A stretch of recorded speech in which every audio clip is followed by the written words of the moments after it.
você vê, a gente faz uma análise interessante. Durante a pandemia, os ricos ficaram mais ricos, não é?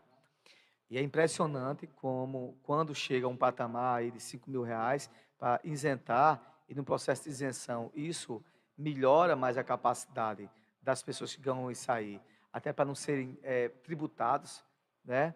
E a gente ter que tributar as pessoas que são mais ricas. As pessoas que são mais ricas nesse país não são tributadas em muitas coisas. A gente tem a capacidade de isenção, ou seja, você tributa só dos pobres, e na hora que você tributa dos mais ricos, isso é até um debate mundial, se fala muito disso, né, na Europa, nos lugares, né, que fala muito disso com muita complexidade. Como é que você quer ter tanto? Por exemplo, mesmo a gente tem o que parece que é 10% da economia do mundo, está na mão de 10% da nossa população. 10% da população tem a economia do mundo todo.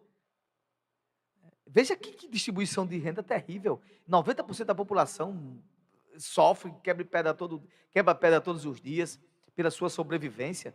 E aqueles que têm muitos não querem dividir com aqueles que não têm. Então, é assim, passa muito pela questão do egoísmo, né? Isso é muito até bíblico, né? Você acumular riquezas e tesouros na terra e não acumula nenhum no céu, né? Isso passa. Eu acho engraçado, Tássia, essa pergunta sua da nossa amiga ouvinte e sua é tremenda, porque tem um ditado interessante que, quando Dom Helder Câmara estava vivo, ele dizia o seguinte: quando eu me compadeço dos pobres, né, me compadeço dos pobres e ajudo eles pelo menos ter o pão de cada dia, eles dizem, esse é um homem bom. Veja só. Mas quando eu digo, né, que a diminuição da pobreza e das diferenças sociais, elas devem ser assuntos de governo, e daqueles que têm mais começar a partilhar, me chamam de comunista. Veja só. O que é que ele dizia? Quando eu vou lá, ajudo lá os mais pobres, eita, esse homem é um homem bom, o bispo, o Dom Helder Câmara, é um homem bom, tem um sentimento bom. Mas como ele falava, dizia que isso era um problema de Estado, um problema da ausência de distribuição de renda, onde os ricos tinham mais e os pobres tinham menos, chamavam ele de comunista. Então passa por isso, passa por isso. Você não ter, é a questão de você ter a sensibilidade, sabe, poxa, eu tenho tanto, não é? E esses super ricos do Brasil, eles mandam remessas para o exterior, né? Das suas margens de lucratividade. O que é que está se falando? Poxa vida, tu está mandando teu lucro para fora, né? Para as big techs da vida, os paraísos fiscais, como é que se dá o nomezinho, Antônio? Aqueles paraísos fiscais, as chefes, como é que é? É um nomezinho que tem, né? Que se dava o cara para não pagar imposto, offshores, o nome parece, né? Que são os paraísos fiscais, você manda para lá, remete dinheiro, e o pessoal não. O que é que o governo está dizendo? Olha, eu quero cobrar imposto sobre a tua lucratividade, que tu está mandando para fora, tuas remessas de lucratividade. Porque hoje, cara, a pessoa de classe C, D, ele paga mais imposto do que um cara dos super ricos. Isso é justo? Isso é justo? Não é. E outra coisa, offshore, é isso mesmo. E aí, um cara uma vez me disse uma coisa o seguinte, eu achei interessante.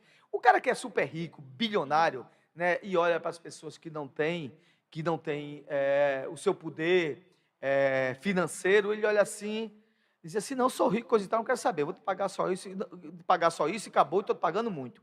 Aí um belo dia, numa segunda-feira, todos aqueles trabalhadores que fazem ele ficar rico todo dia dizem assim, nós não vamos trabalhar para você hoje. E aí? De onde vem a riqueza dele? A riqueza dele tem que ser compartilhada. Sabe por quê? Porque é através da mão de obra do trabalhador que ele fica mais rico. Por isso que eu sou muito a favor, amigos, daquelas empresas que compartilham divisão de lucratividade, que dá o bônus de lucratividade também aos seus trabalhadores. Muitas empresas fazem isso. Poxa vida, eu fiquei mais rico, mas eu tive também a mão de obra que fez isso, porque se de repente vocês não alcançassem a produtividade almejada, eu não ia chegar a lugar nenhum. Então eles dividem a margem de lucro, dividem o seu lucro coloca um percentual do seu lucro também para dividir do funcionário mais humilde lá, do ASG, do auxiliar de serviços gerais, aquele cargo de diretoria. Isso sim, né? Você vê mesmo, como seria tão bom o cara que é do agronegócio, coisa e tal, e observar lá que o operador, o trabalhador do homem do campo, olha, a minha safra hoje foi tremenda, esse ano foi tremenda, eu ganhei 4, 5 vezes mais. Desse meu lucro eu também vou dividir com vocês, porque eu fiquei mais rico, porque vocês também me ajudaram. É essa a concepção. É essa a concepção. Você não pode olhar para o seu trabalhador e achar que ele é seu escravo, não. Claro, ele está ali porque ele precisa, mas você tem que saber que a sua alavancagem de riqueza também passou pelas mãos dos trabalhadores. Então, tem que haver sim sensibilidade.